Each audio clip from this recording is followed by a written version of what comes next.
How to train and prune climbing plants. Easy guide for wisteria, roses, and clematis.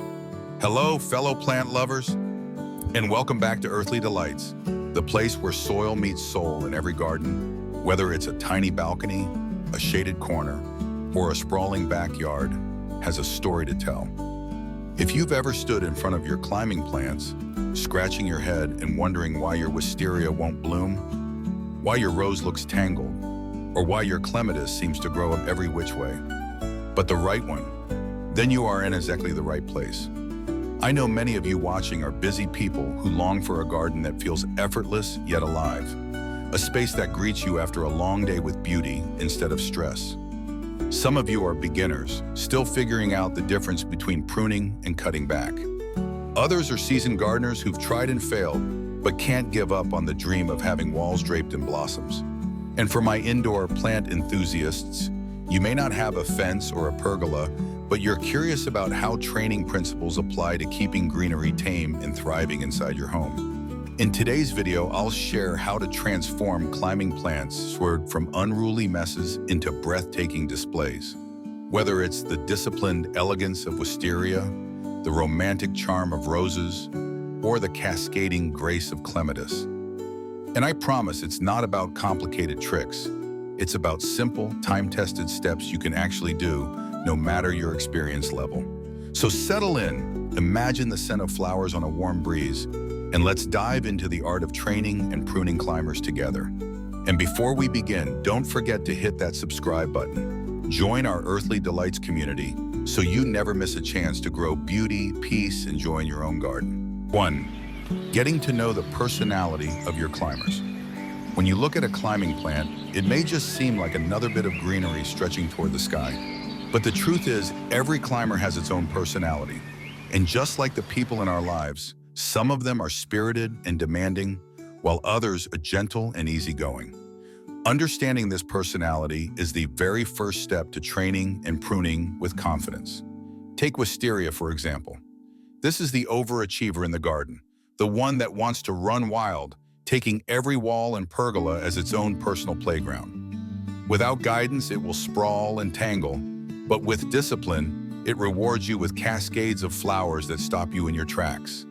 Then there are roses, the romantics. They're generous bloomers, but also crave structure.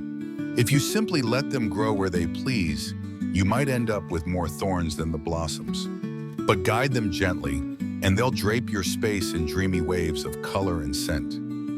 And finally, the clematis, the poet of the group. It doesn't shout for attention, but when treated right, it quietly transforms a fence or an arch into a gallery of delicate blooms.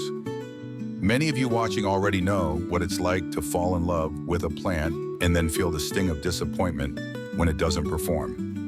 Maybe you've watered faithfully, maybe you've fed it, yet the blooms never came. That's not a failure, it's simply a sign that the plant's nature wasn't fully understood.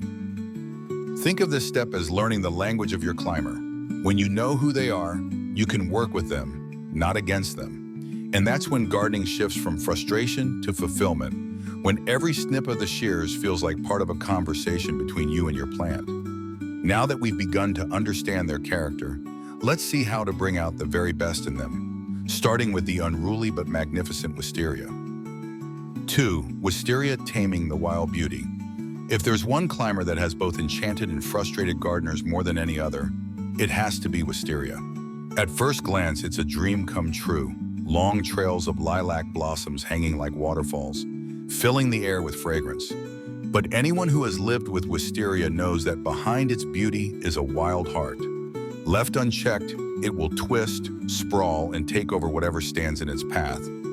And yet, when you learn how to guide it, wisteria becomes one of the most breathtaking spectacles in any garden. The secret lies in two simple but consistent acts of care: pruning and patience. Wisteria asks to be pruned twice a year, once in the heat of summer and once in the depths of winter. In summer, when those long green shoots start racing away, you decide their future. Do you want the plant to spread wider, covering more space? Then tie those shoots carefully into your support. Or do you prefer it to focus on producing flowers next year? Then shorten them, cutting back to around a foot of new growth.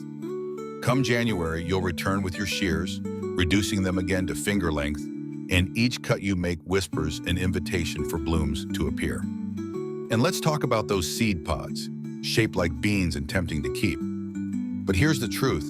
Growing wisteria from seed is a gamble, and most seedlings won't flower well. If you're longing for abundant blooms, it's best to snip those pods away and trust the mature plant you already have. Some of you may have seen yellowing leaves and worried you've done something wrong. More often than not, it's not your care but your soil. Chalky, alkaline ground can starve wisteria of nutrients, leaving the leaves pale. A little liquid feed at the roots will bring back the green. Yes, wisteria demands discipline, but think of it as a long conversation with a dear friend. The first few years test your patience, but then almost suddenly, it rewards you with decades of unforgettable beauty. And with that lesson of persistence in mind, let's turn to another climber, one that carries romance in every petal, the climbing rose. 3. Roses shaping romance with structure. When we think of roses, most of us picture romance. Soft petals, gentle fragrance, and arches heavy with blossoms that look like something out of a storybook. But here's the secret truth about climbing roses. For all their beauty, they are not entirely free-spirited. They crave a bit of guidance, a steady hand to help them climb with grace rather than chaos. Without that structure, roses can become a thorny mess, offering more frustration than charm. With it, they transform into a breathtaking feature that can turn even the plainest wall or fence into a place of wonder. One of the simplest lessons I've learned over the years is that climbing roses respond best when you train them to grow horizontally. When canes are tied flat along a wall or fence, instead of shooting straight upward, they produce far more flowers along their length. It's as if the plant takes a deep breath and says, "Yes, I have room to bloom." You don't need anything fancy, just soft ties or garden twine that won't scar the stems. The goal is to guide, not strangle. Sometimes roses also need us to be brave. There will be stems that die back, weakened by storms, pests, or simply age. At first it feels harsh to cut away a branch that once bloomed, but think of it as clearing space for new life. By removing what no longer serves the plant, you give energy back to the healthy canes, and they repay you with stronger growth and brighter flowers. Many of you watching may have a neglected rose tucked into a corner, one you've nearly given up on. Don't. With patient training and a little pruning, you can revive even the most tired-looking climber. I've seen old fences draped in fresh roses, and even dying trees given a second life as supports for climbing varieties. That is the magic of roses. They take what seems forgotten and dress it in beauty. So as you guide your roses into structure, remember you're not just managing a plant.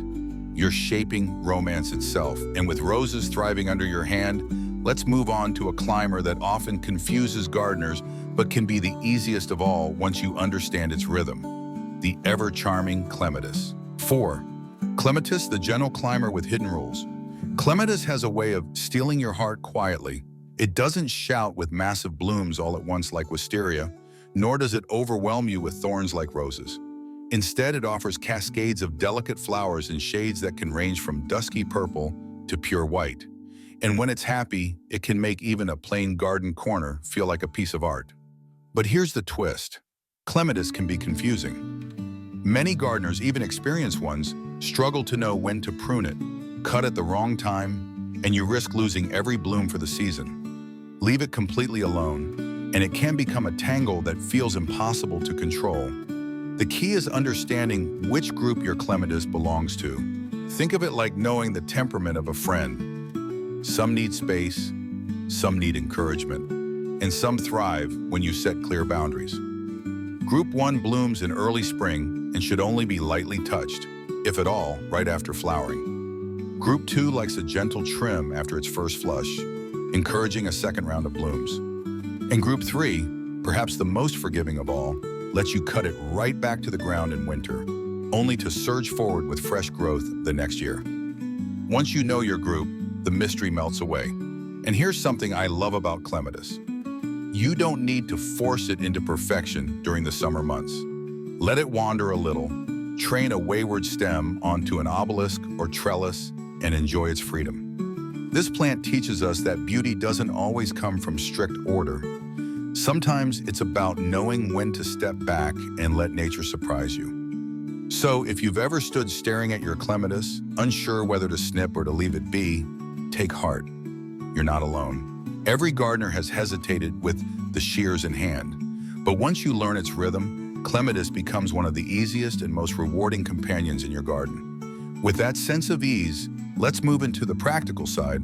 How to give all these climbers the support and structure they need to truly shine. 5. Training tools and simple techniques that make all the difference. Now that we've met the personalities of our climbers, it's time to talk about the stage on which they perform. The supports, the ties, and the quiet structures that help them shine. A climbing plant without guidance is like a story without a plot. It may wander in all directions, but it never quite reaches its full beauty. With the right tools and techniques, though, even the most unruly vine can be coaxed into elegance. For many gardeners, the first choice is strong, horizontal wires fixed securely against a wall or fence. When tightened properly, they create invisible lines of support, letting you tie in stems without fear they'll sag or snap. But don't worry if your space is smaller or less permanent. Trellises, wooden obelisks, and even simple bamboo canes can create the same effect, each adding its own decorative charm. What matters most is that the structure is sturdy, because once your plant takes hold, it will test the limits of anything flimsy. The ties themselves may seem like a small detail, but they're a gardener's handshake with the plant. Soft jute twine, gentle fabric strips, or modern flexible plant ties all work beautifully. The key is to secure without strangling. You want the stem to feel supported, but still free to breathe and expand as it grows. Over the years, I've seen too many plants scarred by harsh wire or plastic that cut into the bark. A little gentleness goes a long way. And let's not forget the creative side. Pergolas wrapped in wisteria can turn a simple path into a tunnel of fragrance and shade. A rose guided along an archway can transform a plain garden entrance into a romantic gateway.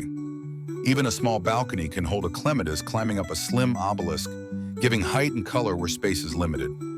So as you gather your tools and choose your supports, remember this: you're not just managing plants, you're designing living architecture.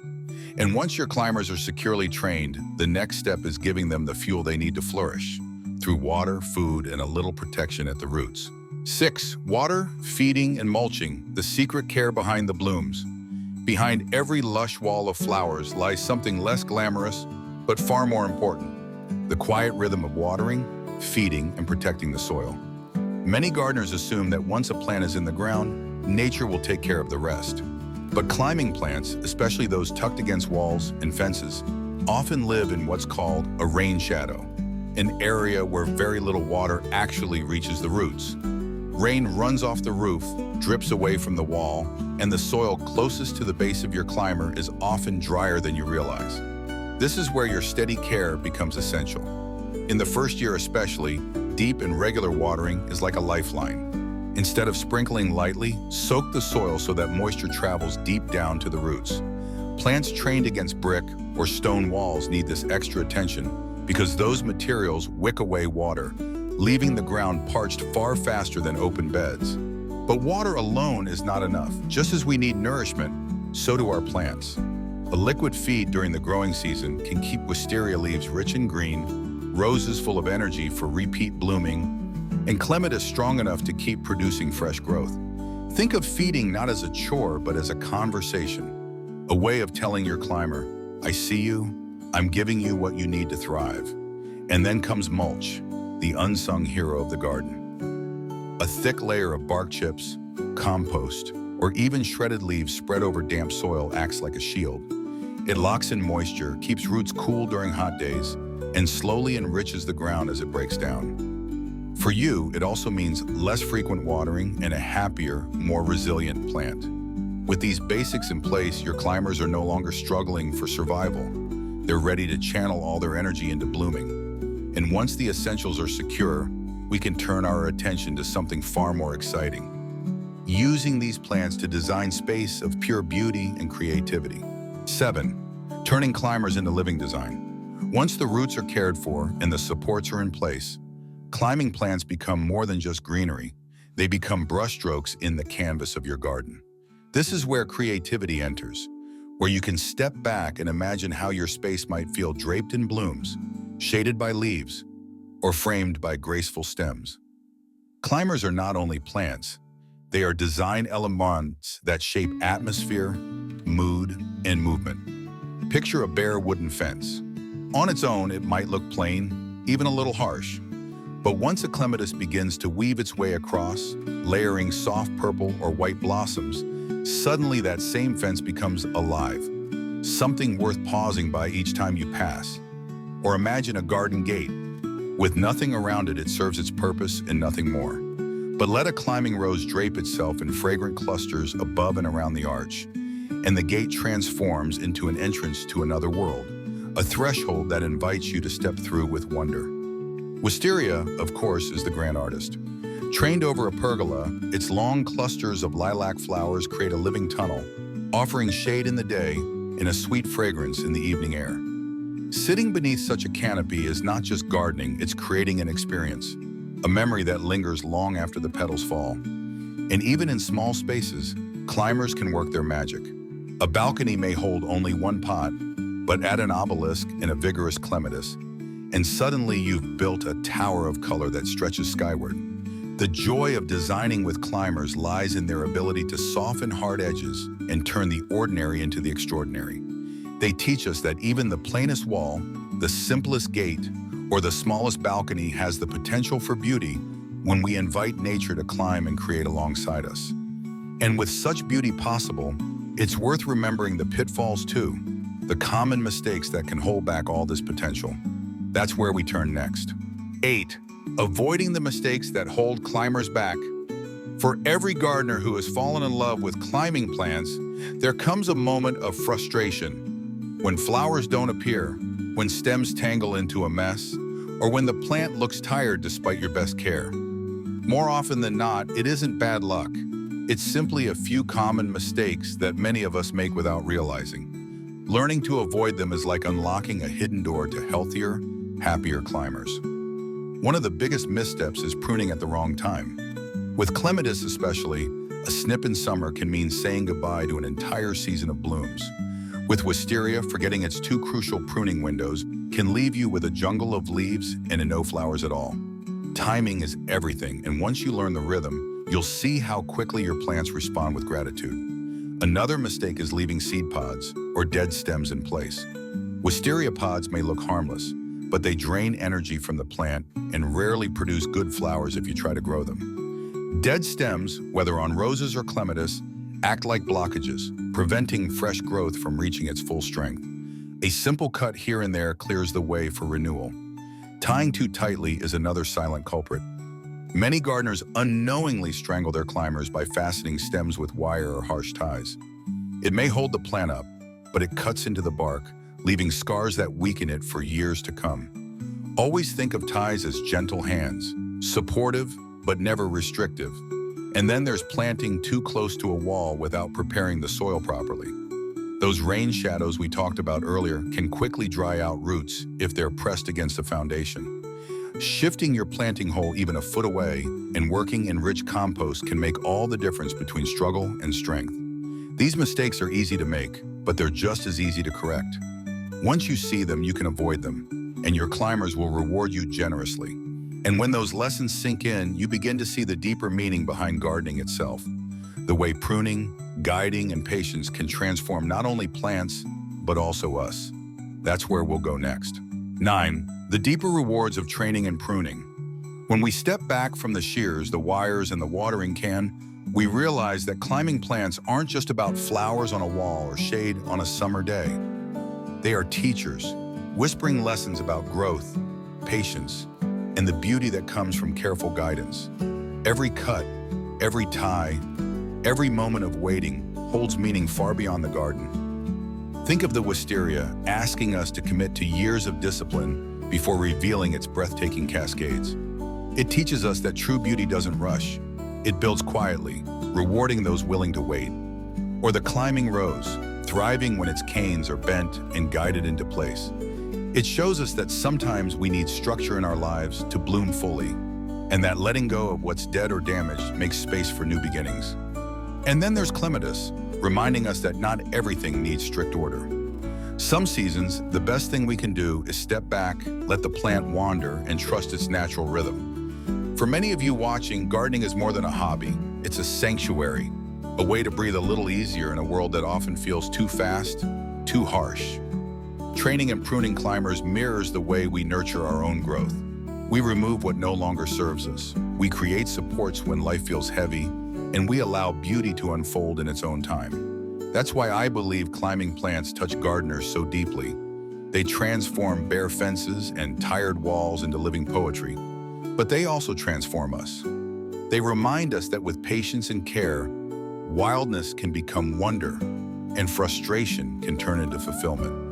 And as we carry these lessons, we come to the final piece of our journey together, tying everything back to the practical steps in the shared joy of being part of this Earthly Delights community, bringing it all together. So here we are, at the end of our journey through the world of climbing plants. We've seen how Wisteria, with all its wild energy, can be tamed into breathtaking cascades of blossoms. We've walked with roses, discovering how a little structure turns thorny tangles into romantic walls of color. And we've learned to respect Clematis, that gentle climber with hidden rules, which rewards patience with elegance. Along the way, we've uncovered the quiet but powerful role of supports, watering, feeding, and mulching, the behind-the-scenes work that makes the show possible. But beyond the techniques, what truly matters is how these plants remind us of life itself. Growth requires patience. Beauty often comes after discipline, and renewal follows when we dare to cut away the old. Every tie you fasten, every careful cut you make, every drop of water you pour, these are not chores. They are acts of love that shape not only your garden, but also your spirit. Now I'd love to hear from you. Which climber has challenged you the most? Wisteria, roses, or Clematis? Or maybe you're just beginning and dreaming of adding one to your space. Share your story in the comments. Our Earthly Delights community grows richer with every experience you bring. And if today's journey inspired you, don't forget to hit subscribe and join us here on Earthly Delights, where soil meets soul and where every plant has a lesson worth learning. Until next time, may your garden climb high, bloom brightly, and remind you of the beauty patience always brings.